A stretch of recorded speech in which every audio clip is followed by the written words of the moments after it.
안녕하세요. 투스토리의 연아입니다. 오늘 10월 3일이죠? 오늘 10월 3일 일어났던 일은 과연 어떤 일들이 있을까?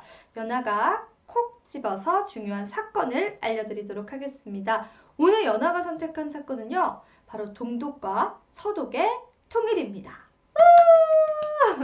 네, 사실 이 사건을 픽했던 이유는 아직 우리나라가 분단을 겪고 있잖아요. 그래서 이 사건을 살펴보면서 여러 가지 교훈들도 얻고 또 그 의미들을 되새겨볼 수 있지 않을까 그런 생각들이 들어서 이 사건을 특별히 연아가 픽했습니다. 분단이 됐던 배경부터 살펴보면 좋을 것 같은데요. 우선 제2차 세계대전을 일으켰던 독일은요. 1945년 연합군의 점령을 당하게 되고요. 그 뒤에는 미국을 중심으로 한 자본주의 진영과 또 소련을 중심으로 한 공산주의 진영이 서로 대립을 하는 상황이 이루어지게 됩니다. 이런 자본주의 진영이 바로 서독이었고요. 또 공산주의의 진영이 바로 동독이었습니다. 이렇게 나라가 두 가지의 색깔을 가진 채로 분단이 되게 됐죠.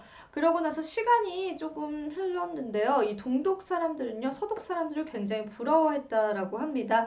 본인들은 감시 속에서 억압당하면서 살고 있는데 서독 사람들은 또 자유를 만끽을 하면서 경제적인 발전도 이뤄가고 있었기 때문에 동독 국민들은 서독 국민들을 많이 부러워했고 서독으로 넘어가기 위해서 많은 노력을 했다라고 합니다. 위험을 무릅쓰고까지 그런 서독으로 탈출을 하는 사람들이 점차적으로 늘어나게 된 거죠. 하지만 동독 정부도 가만히 있을 수는 없잖아요. 그래서 서독과의 교류를 금지하고 TV 수신을 금지하는 등 여러 가지 조치를 취했다고 해요. 하지만 역시나 소용이 없었고 동독 국민들은 계속해서 서독으로 넘어가려는 시도를 하게 됩니다. 그래서 동독을 통치하던 사회주의의 통일당도 이런 국민들한테 계속해서 등을 돌리고 있을 수만은 없었습니다.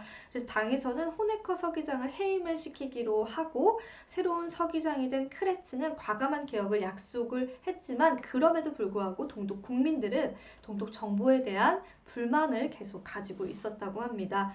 수많은 사람들이 여기저기서 시위를 벌였고요. 독재 폐지와 자유를 외치면서 시위는 점차적으로 확산이 되어 갑니다. 그 유명한 베를린 장벽 붕괴 사건이죠. 11월 9일 결국 동독 정부는 동서독을 가로막는 이 장벽의 문을 열 수밖에 없었습니다. 그런데 이건 정부가 자체적으로 열었던 건 아니고요. 수많은 국민들이 이 벽을 직접 허물었다고 해요. 동독 정부에서는 통일을 먼저 발표한 건 아니었고 여행 자유화를 발표를 했어요. 그러자 많은 군중들이 베를린 장벽에 모이게 되고 삽, 망치 등등 이 장벽을 부술 수 있는 것들을 가지고 나타났다고 합니다. 그래서 아무도 우리를 막을 수 없다. 이럴 게 아니라 동독과 서독을 가로지르는 벽을 부숴버리자! 라고 외치게 되면서 이 장벽이 정말 시민들의 힘에 의해서 부서지게 됩니다.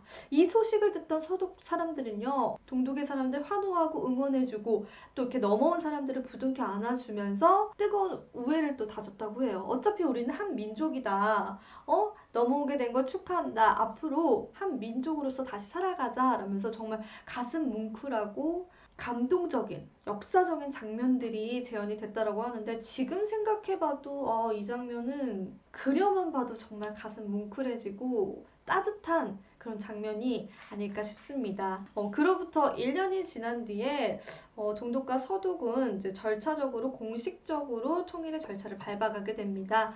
그게 바로 10월 3일이죠. 10월 3일 정식적으로 이제 동독과 서독이 통일을 이루게 됐고 분단된 지 41년 만에 공식적인 통일이 이루어지게 됐다고 합니다. 하지만 통일 후에도 역시나 어려움은 있었습니다. 준비 없이 통일이 이루어진 탓에 동독 지역에는 실업자가 늘게 됐고 동독과 서독의 화폐 가치가 굉장히 그 당시에 달랐기 때문에 이런 것들을 통합시키는 과정도 굉장히 어려웠다고 해요. 자연스럽게 한 나라가 되긴 했지만 동독 지역은 좀 빈민촌, 또 서독 지역은 좀 잘 사는 사람들이 사는 그런 지역, 이렇게 또 빈부격차가 계속해서 늘어갔다고 합니다. 하지만 이 또한 정부에서 노력을 해서 점차적으로 개선을 하게 됐고요. 정말 완연한 하나의 나라가 되었죠. 독일은 지금. 근데 이 통일의 결정적인 역할을 한 건 역시나 시민들이었어요. 동독 주민들이 시민혁명, 민중봉기, 민주화 시위, 민주화 집회,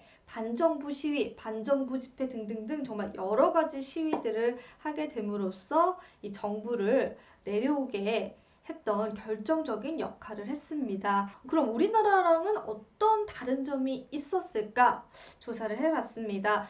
동독과 서독은 계속해서 교류를 했다라는 건데요. 자유롭게 무역을 했고 사람들도 비교적 자유롭게 왕래를 할 수 있게 됐습니다. 하지만 상대적으로 북한은 지금 여러 가지 교류가 막혀 있기 때문에 그 시민들조차도 이렇게 깨어있는 의식을 가지기가 쉽지가 않을 거라는 생각이 듭니다. 오늘 연아가 준비한 투스토리의 소식 여기까지이고요. 오늘도 유익한 시간이 되셨기를 바랍니다. 저는 다음번에 더 좋은 소식 들고 찾아오도록 하겠습니다. 저는 지금까지 투스토리의 연아였고요. 다시 만날 때까지 안녕.